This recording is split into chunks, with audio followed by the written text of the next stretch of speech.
Well, is there a hello? Is there a goodbye? Is there a greeting? Is there a what? Is there me or is there somebody else in identification method at this point over here? So what of this corporeal identity called himself? We were John C. of a location called Roseman, California. Does it matter much? Does it matter doth to anybody else these days?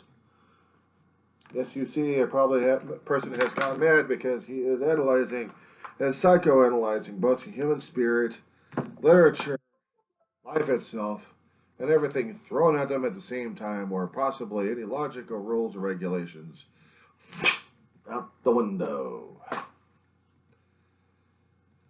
So what is happening with this poor madman of a writer at this point over here, spitting madden things at this point over here, which would make Lewis and Carol and Lewis having fun and glee and fun with a mad capper and a mad hatter, all wrapped up in a damn Cheshire cat smile. Brain going on overload at this point over here. Coming across Edgar Allan Poe in his depressing situation. Cross-referencing, cross-indexing, going through context left and right, trying to figure things out left and right, why the writers did, why the writers did what they had. Which puts me into a most psychological head trauma at this point of seeing nature at work outside versus the mechanisms of the box of home. You're probably wondering what the fuck's going on with this guy. Well, if you're the literature mind and of the creative nature, you're probably trying to figure shit out at this point over here. Good, because your brain's working finally. And trying to find out psychoanalysts analyzing this poor guy over here, try figuring out the story of Edgar Allan Poe in his day and age compared to our day and age. If we're supposed to make sense of all this damn crap, come on. It was bad enough when our English professor in American literature over at Allen Valley College was trying to get us into the mood concerning about human rights and human conditions at this point over here versus everyone else. The manifest destiny mentality of human conquest has been going on for centuries at a time, millenniums actually. Coming across to the 1700s, the depressional series. I should say depressional series and depressional seasons of the years, those times. Oh yes, oh yes, oh yes. Chester Revolution. We want to make things mechanized easier for people at this point over here. Make the zeros, make the ones, make the cogs, make the machines. Make. You are a machine. You're going to be copying, pasting, copying and pasting, copying and pasting, copying and pasting. You live by the time clock. You live by a clock of time. Tick-tock, tick-tock, tick-tock, tick-tock. No wonder the writers went through a depressional stage at this point over here and screwing people over left and right because they couldn't even figure out the damn tick-tock, tick-tock, tick-tock. You can look at day, and then you can look at night, and then you can segment it in different portions and create your own damn clock. How many hours, how many minutes, are there any sections, are there any other sections? What do you call it for day and night? Except day and night. But there has to be sections in there for this time, for this time, for this time, for this time. We must live by the click clock. The clock click. The tick of a tock, the tock of a tick. The click, click, click, click, click, click, click of the mechanisms going on left and right. The madness of science explained left and right. No wonder people like Mary Shelley Wollstonecraft kept looking for the Gothic at this point over here because something of science scares the hell out of them. Because science was also learning how to be mechanized, how to analyze the world in a mechanical fashion. The transnationalists were having a field day over some of the people who are going over not concerning about literature and what some of them actually meant and maybe meant in reality, supposed to accept in reality, but questioned on a constant basis because it was never quantifiable, never proven, it was just all hearsay. So they look at nature itself and think, okay, there's God at work. But then the other mechanized people are thinking, there's got to be form and function to everything. So we have to have rules and regulations. We have to have form and function. We have to know what the laws are. What's allowed, what's not allowed, what's working, what's not working at this point over here. We must analyze everything, the scientific nature and the scientific mind. Age of reasoning is at hand. We must pick apart the universe. And while the other transcendentalists are saying no, because now you're quantifying God into zeros and ones, and God is not zeros and ones, he's not mechanical. He is of nature. And nature is undefinable. Look around yourself. See the wonder of it all. And what you have is subject with a VS right in the middle of it.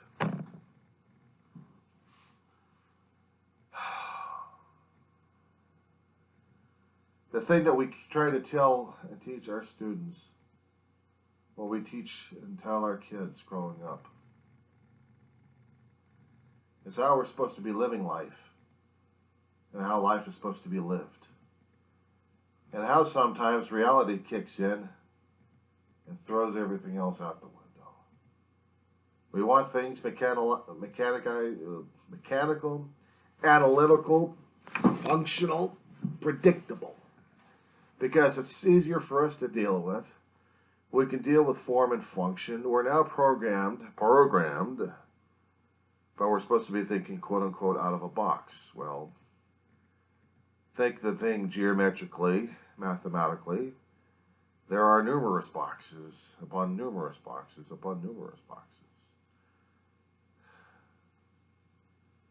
No wonder the transcendentalists had problems with the concerning deism situation and regarding God, because nobody can quantify or figure out God if he's natural or if he's mechanical.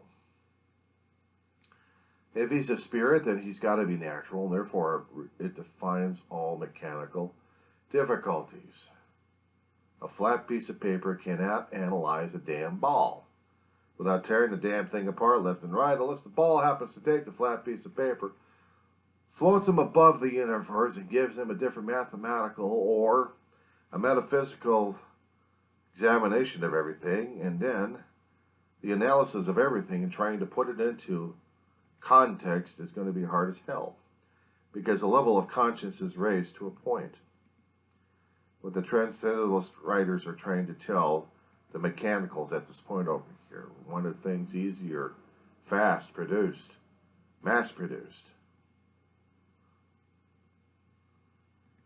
We're just forcing ourselves along with the zeros and ones. The whole tape that you see here, the whole video is zeros and ones. The audio recordings are zeros and ones. Created that way. Reproduced. Again and again and again. Of course, there may be some flaws in the thing, because the original is probably destroyed and you're dealt with a copy of a copy of a copy of a copy of a copy of a copy.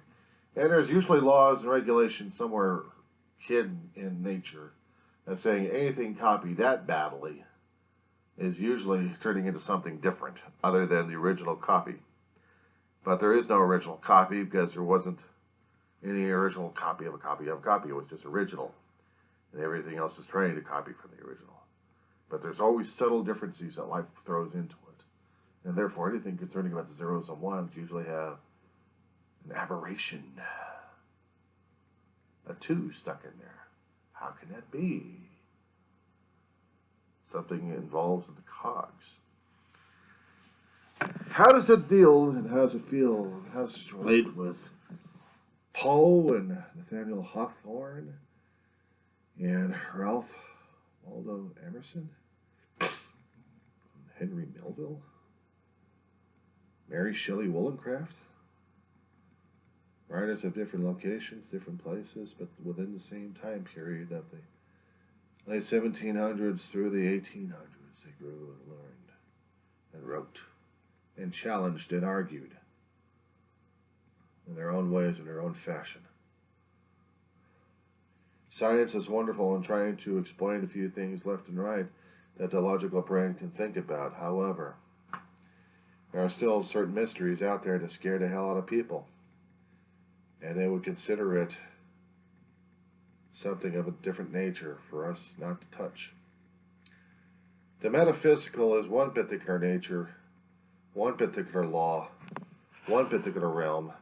The science of another realm cannot figure out for the life of itself. Only by stories and by anecdotes and maybe concerning about testimonials can the quote-unquote real physical world understand it. And yet, through goth, we talk about it all the damn time. We talk about it through religion. We talk about it through our beliefs or our understanding concerning about deism and not so much deism.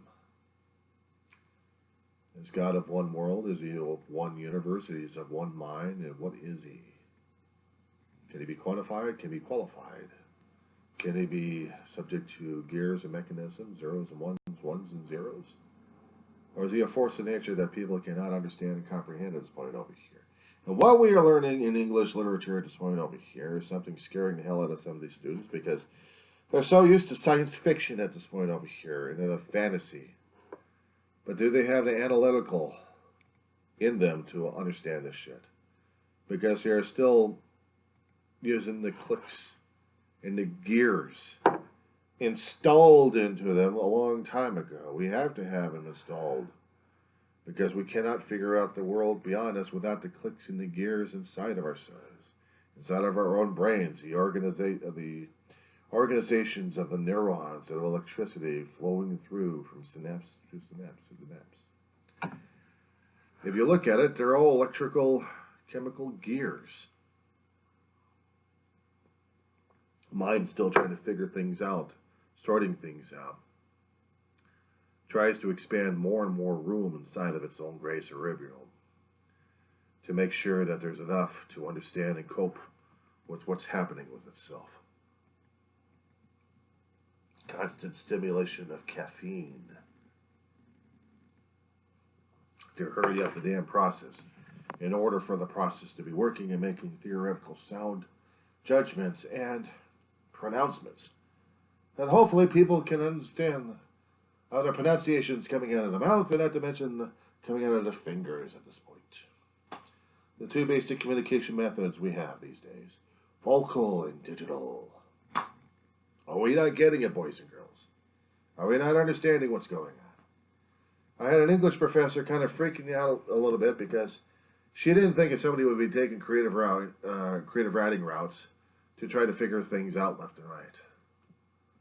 I had a lot of time to go over a hell of a lot of things, and believe me, I take different routes. I don't take the route that normal professors will look at, the dry milk toast. Actually, the dry toast round. Oh, hell no. Oh, no. You're making dry toast, Professor. I'm making French toast. I am going to turn the piece of bread into some kind of culinary genius. You look at dry toast, I put it into bread pudding. I try to use the different routes that the mechanisms in my brain try to analyze, figure things out left and right. And try to figure out how to communicate effectively in a way that a person, or not just a person such as your stature, would understand what's going on.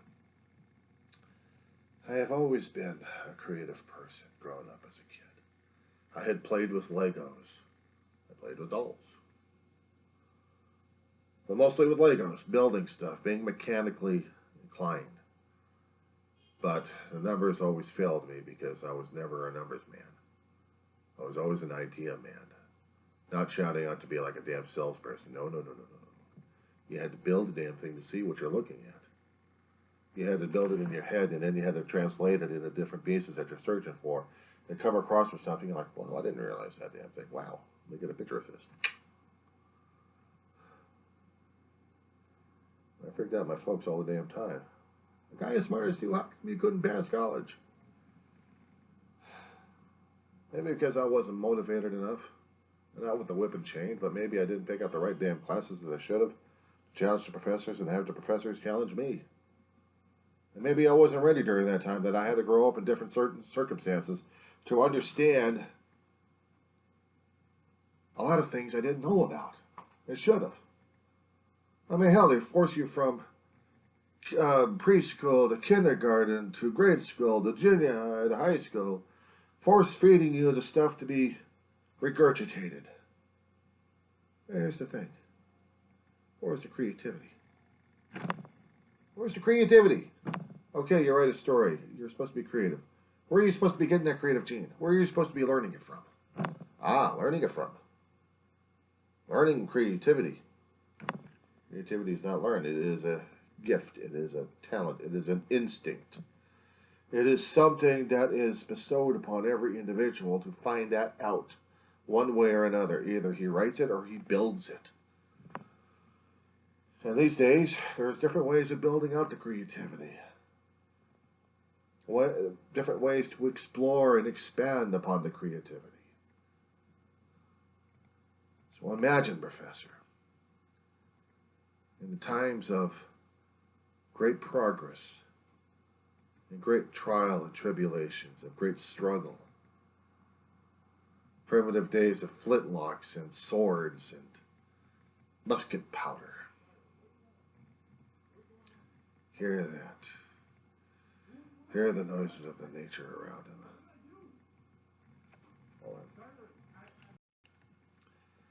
The interruptions of living a life in an apartment complex. It destroys, it distorts everything else around you. That maybe you just can't understand what's going on at this point. And so, bringing it back to what's been going on, in trying to analyze my friend, my kinsman, Major Molyneux, I can only conclude that particular story that I wrote, actually a review that I sent out, holds at this point over here because there's nothing else to be said about the damn thing in the first place. Poe, on the other hand, versus Melville versus Emerson versus Thoreau versus Wollstonecraft. She's English, I know, but still in the same age, she's still literature. She may not be specified in the box, but to me, she's still relevant, despite the fact that I still call her an English situation, an English literature situation.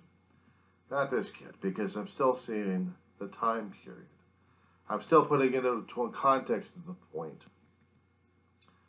Because you have to look at the context of the time period we're studying at this point.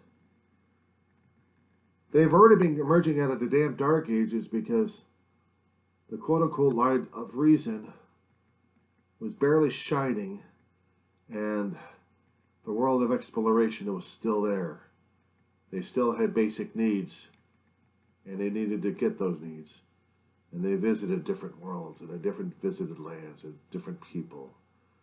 And both had to share biological situations where people died. Smallpox does that. What's even worse is when you have a conquesting attitude at that point.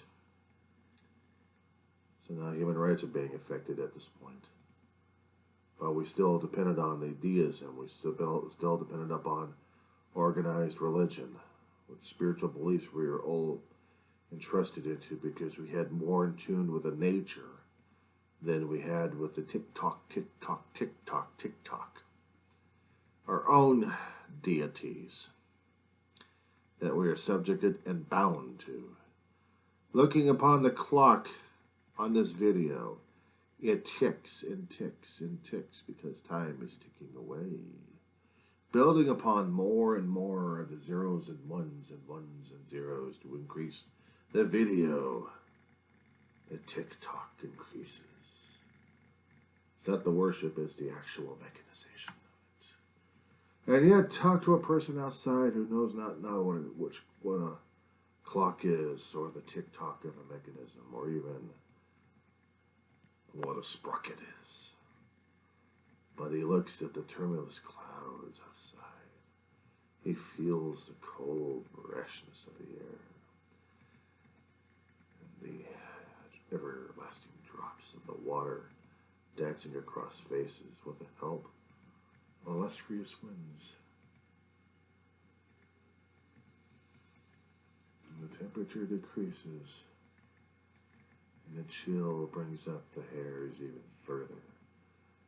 And the skin protects itself with the goosebumps. And for added misery and the delight of the visualization is the sparks of thought across the sky. Is it from the Creator or not? Using words to describe is what we do, what we study, what we are. We are writers and authors of our own world, of our own destiny, either to be publicized or privatized. This is the nature of it. We study those who have already gone before us, who have already passed on their knowledge and wisdom in the works of art that is still being analyzed to this day. And we study it with ever-growing, increasing TikToks, with mechanizations still looking for the zeros and one in the artwork. That's what the writers are afraid of at this point over here back in the Goth time, because they're hearing the damn TikToks and mechanizations approaching closer and closer, taking away every damn human aspect we actually had and felt. A connection to nature, because now we're being replaced by a mechanized nature. And that, my dear professor of Antelope Valley College into the English 221, is why we're in this class in the first place. We're learning that, and we're learning more about ourselves and the writers that have bestowed knowledge to us, and how to interpret, how to acknowledge, how to analyze, and put things into perspective. It is just not looking at the damn writing. It is to put everything that we know in some context of our absolute TikTok zeros and one chemical imbalances in our brain, to come up with the adequate solutions to the intricate question posed before us. What the hell does this damn thing mean? And that, my dear professor, is the crux of all of it, isn't it? If you have survived watching this video, you've already got the damn essay right there, without the work cited. Imagine me trying to write every damn word in this on a piece of paper. That's going to be a different challenge altogether. I look forward and still doing the analysis concerning about this last piece of paper, because Poe is something, Melville is something, Emerson is something. To understand their thoughts, to understand their words. You're saying that it's positive in nature and versus the negativity of nature at this point. I say it's different, and it's something I'm going to have to prove on paper at this point. It's mechanism versus the human nature, or actually mechanization versus nature. Second dimension versus the fourth dimension, and I'm going to have to find one way to put it so eloquently on a piece of paper regarding this. So I suppose this week I'm going to be drafting up a hell of a lot to come across that particular way, because you want me to focus on a particular author or a group of authors, tie them together. You prefer just to focus with the binoculars, or actually a monocular, on one particular person, without seeing everything else around them. You're looking at the stone that just got dropped into the damn pond, Professor. You've missed the entire lake, the entire effects of it. And that is what has to be argued. And that is why I write. You, as a reader, look only through the monocular. I look with binoculars.